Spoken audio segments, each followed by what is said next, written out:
Hello students, how are you? I hope you all are fine and safe at your home.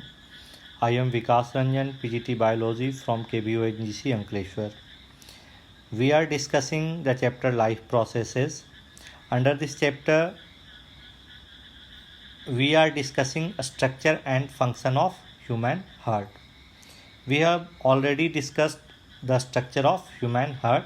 In this video lecture, we have to discuss symmetric flow of blood in our body. हमारी body में blood किस तरह से flow होता है, इसे हम diagram के थ्रू समझने की कोशिश करेंगे. ओके, तो देखते हैं कि हमारी बॉडी में ब्लड किस तरह से फ्लो होगा. एज्यूम कीजिए कि ये हमारा हार्ट है. This is the heart. ये वाल है सेप्टम, जिसके कारण हार्ट को लेफ्ट और राइट पार्ट में डिवाइड किया गया. This one is left auricle, this one is right auricle, this one is left ventricle and this is right ventricle. Okay, the upper two chambers are called at auricles and the lower two chambers are called ventricle. यहाँ पर suppose assume कर लीजिए कि ये हमारा क्या है, lungs है. This one is lungs. तो सबसे पहले चलो अगर हम लंग्स से स्टार्ट करते हैं, तो लंग्स से ऑक्सीजनेटेड ब्लड लेफ्ट ऑरिकल में आएगा through the structure which is known as pulmonary vein. It is called pulmonary vein. Why its name is pulmonary vein? Pulmonary means related to the lungs and vein is the blood vessel in which blood flow towards the heart. तो यहाँ पर आप blood flow का direction देखिए, towards the heart है, इसीलिए इसका नाम क्या हो जाएगा, पल्मोनरी वेन. अब लंग्स से ऑक्सीजनेटेड ब्लड पल्मोनरी वेन के द्वारा लेफ्ट ऑरिकल्स में आ गया. लेफ्ट ऑरिकल्स में आने के बाद अब क्या होगा, लेफ्ट ऑरिकल में कॉन्ट्रैक्शन होगा, यानी ऑरिकल्स का कॉन्ट्रैक्शन होगा. ऑरिकल के कॉन्ट्रैक्शन के कारण यहाँ पर जो वाल्व हैं, लेफ्ट ऑरिकल्स और लेफ्ट वेंट्रिकल के बीच जो वाल्व है, ये वाल्व ओपन होगा और ब्लड अब यहाँ से फ्लो होकर के कहाँ आ जाएगा, लेफ्ट वेंट्रिकल में आ जाएगा. यानी लेफ्ट ऑरिकल से ब्लड फ्लो होगा और अब ये पहुँच जाएगा लेफ्ट वेंट्रिकल में. और जब वेंट्रिकल्स में कॉन्ट्रैक्शन होगा तो ये क्या होगा, ये ब्लड वेंट्रिकल से पंप हो करके आ जाएगा आर्टरीज के द्वारा हमारे डिफरेंट बॉडी पार्ट्स में. यानी सबसे पहले लंग्स से ऑक्सीजनेटेड ब्लड पल्मोनरी वेन के द्वारा कहाँ पहुँचा, लेफ्ट ऑरिकल में. लेफ्ट ऑरिकल्स में जब कॉन्ट्रैक्शन हुआ तो लेफ्ट ऑरिकल और लेफ्ट वेंट्रिकल के बीच का वाल्व ओपन हुआ, जिसके कारण लेफ्ट ऑरिकल से ऑक्सीजनेटेड ब्लड आ गया लेफ्ट वेंट्रिकल में. लेफ्ट वेंट्रिकल से ये आर्टरीज के द्वारा, दिस स्ट्रक्चर इज आर्टरीज, ये आर्टरी है. आर्टरीज के द्वारा ये ब्लड बॉडी के डिफरेंट पार्ट्स में आएगा और आर्टरीज डिवाइड होगी कैपिलरीज में, और कैपिलरीज के द्वारा बॉडी के डिफरेंट पार्ट्स में आएगा. और वापस जब कैपिलरीज रीज्वाइंस होंगी, वापस जब कैपिलरीज रीज्वाइंस होती हैं तो क्या बनाती हैं, वेन्स बनाती हैं. तो यानी यहाँ तक हाफ पार्ट, कैपिलरी के हाफ पार्ट तक कैसा ब्लड फ्लो होगा, ऑक्सीजनेटेड ब्लड फ्लो होगा. और इसके बाद हाफ पार्ट में क्या होगा, carbon dioxide rich blood flow होगा. तो लेफ्ट वेंट्रिकल्स के द्वारा आर्टरीज में, आर्टरीज से कैपिलरीज में ब्लड आएंगी और कैपिलरीज से ब्लड बॉडी के डिफरेंट पार्ट्स को सप्लाई की जाएगी. वहाँ से कार्बन डाइऑक्साइड ब्लड में डिजॉल्व होगा और अब carbon dioxide rich blood veins के द्वारा पहुँचा दी जाएंगी कहाँ, राइट ऑरिकल में. अब ये वेन्स के द्वारा होती हुई कहाँ पहुँचा दी जाएंगी, राइट ऑरिकल में. This structure is when. Capillary rejoin होंगी, वेन बनाएंगी और अब ये वेन्स के द्वारा पहुंचा दी जाएगी राइट ऑरिकल या राइट एट्रियम में. जब फिर से ऑरिकल का कॉन्ट्रैक्शन होगा तो अब राइट ऑरिकल और राइट वेंट्रिकल के बीच का वाल्व ओपन होगा और यहाँ पर जो डीऑक्सीजनेटेड ब्लड आया था, कार्बन डाइऑक्साइड रिच ब्लड आया था, अब ये यहाँ इस वाल्व से होता हुआ राइट वेंट्रिकल्स में आ जाएगा। ओके, वापस जब अब राइट यानी वेंट्रिकल्स का कॉन्ट्रैक्शन होगा तो अब वापस वेंट्रिकल से ब्लड पंप होगी और पहुंचा दी जाएगी वापस लंग्स में। ये ब्लड वापस पहुंचा दिया जाएगा लंग्स में और ये जो स्ट्रक्चर जो हार्ट से यानी कि राइट वेंट्रिकल से ब्लड को वापस लेकर के लंग्स में जाएगा, ये कहलाएगा पल्मोनरी आर्टरी। ये कहलाएगा पल्मोनरी आर्टरी। ये कहलाएगा pulmonary artery. Why it is called pulmonary artery? Since it is related to the lungs, hence pulmonary। और artery चूँकि ब्लड के फ्लो का डायरेक्शन क्या है, अवे फ्रॉम हार्ट, हार्ट से दूर ले जा रहा है ब्लड को, इसलिए ये क्या कहलाएगा, आर्टरी। तो राइट वेंट्रिकल से ब्लड को पल्मोनरी आर्टरी वापस ले कहाँ जाएगी, लंग्स में।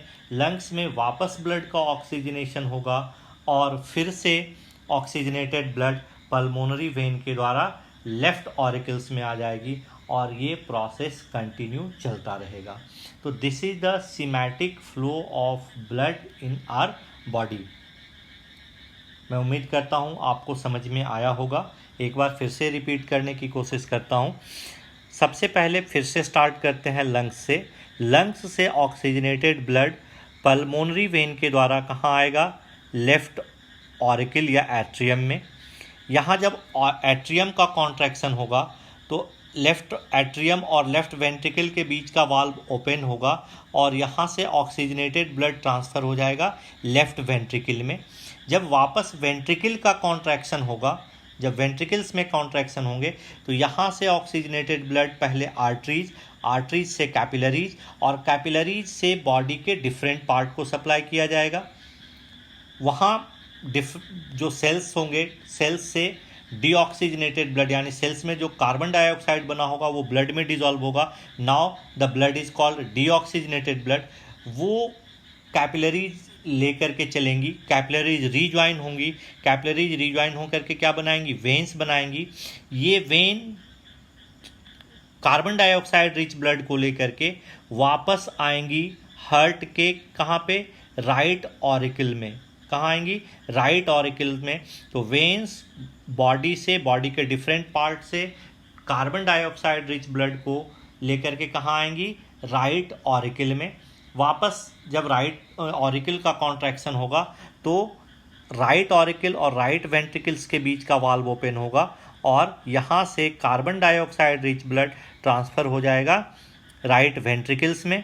जब वापस वेंट्रिकल का कॉन्ट्रैक्शन होगा तो राइट वेंट्रिकल से ब्लड पहुंचा दिया जाएगा, पंप कर दिया जाएगा लंग्स में। वेंट्रिकल्स के द्वारा ब्लड पंप, राइट वेंट्रिकल्स के द्वारा ब्लड पंप किया जाएगा लंग्स में थ्रू पल्मोनरी आर्टरी। लंग्स में वापस क्या होगा, कार्बन डाइऑक्साइड को ब्लड से निकाल दिया जाएगा, एक्सपेल्ड आउट कर दिया जाएगा, ऑक्सीजन ब्लड में डिसॉल्व किया जाएगा और oxygenated blood again pulmonary vein से होता हुआ लेफ्ट ऑरिकल्स में आएगा और ये प्रोसेस कंटिन्यूअस चलती रहेगी। तो this is the schematic flow of blood in our body. यहाँ पर आप देखते हैं, कहीं से आप स्टार्ट कीजिए। सपोज एक बार ब्लड यहाँ आया हार्ट में और दूसरी बार ब्लड यहाँ आया हार्ट में, तो एक कंप्लीट साइकिल पूरा करने के लिए, क्योंकि ब्लड 2 बार हार्ट में वापस आ रहा है, 2 बार हार्ट में आ रहा है, इसलिए इस सर्कुलेशन को हम नाम देते हैं डबल सर्कुलेशन।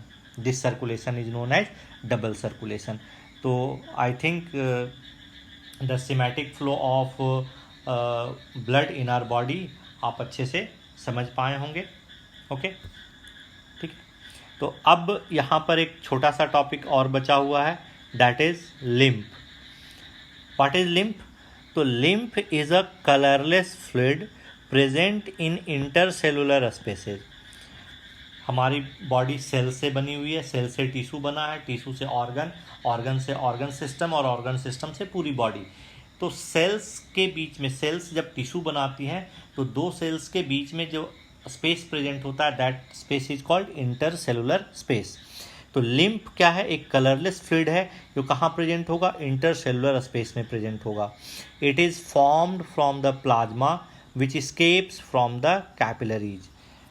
हमने पढ़ा कि ब्लड वेसल्स के थ्रू फ्लो होता है।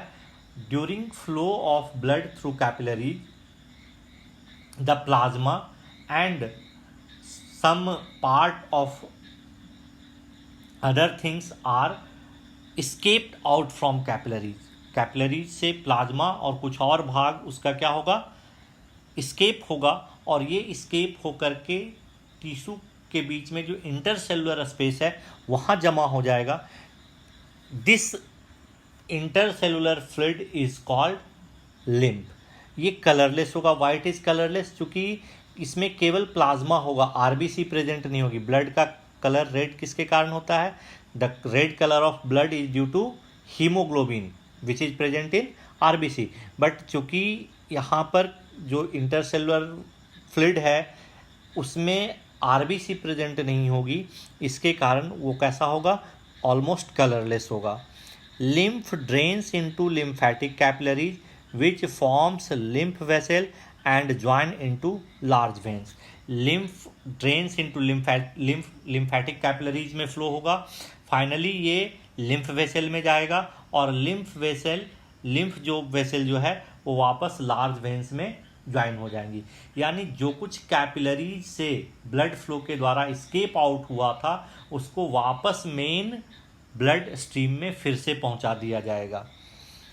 Lymph transports digested fat. Lymph में आपको क्या क्या देखने को मिल सकता है, तो लिम्फ में डाइजेस्टेड फैट हो सकता है and drain access fluid from intercellular space back into the blood. Lymph transport digested fat and drains access fluid from intercellular spaces back into the blood. जो एक्सेस फ्लूइड स्केप हो गया था capillaries से उसको वापस ब्लड सर्कुलेशन में पहुंचा दिया जाता है। It contains lymphocytes which kills germs and protects the body. Lymph में लिम्फोसाइट्स भी प्रेजेंट होगा। What are lymphocyte, it is the RBC. The RBC present in lymph is called lymphocyte. तो लिम्फ में लिम्फोसाइट प्रेजेंट होगा which kills the germs and protect our body. तो lymph आपके लिए very very important topic है। What is lymph, lymph क्या है ये याद रखना है, और लिम्फ का मेन फंक्शन क्या होता है आपको ये याद रखना है।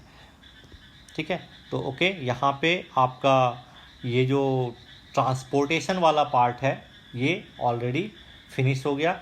नेक्स्ट वीडियो लेक्चर में हम लोग एक्सक्रीशन को पढ़ेंगे। Okay, thank you for watching.